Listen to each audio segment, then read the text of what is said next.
Hi, I'm Jennifer Tritchu. AMLA is a combined class of American history and English.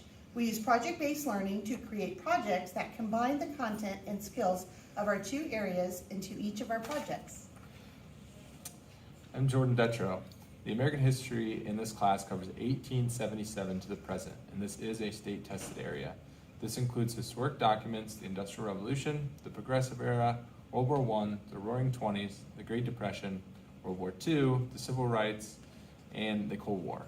We work together with the English teachers so that language arts skills are taught and reinforced through the context of American history. I am Melinda Clymer. In language arts, we focus on writing academically and reading analytically over the year to help students be more successful and prepared on the ELA state test they take as sophomores. And I'm Natasha Wilhelm, and I am also the English teacher. We select readings that complement the history portion of AMLIT, such as To Kill a Mockingbird, various informational texts, and short stories.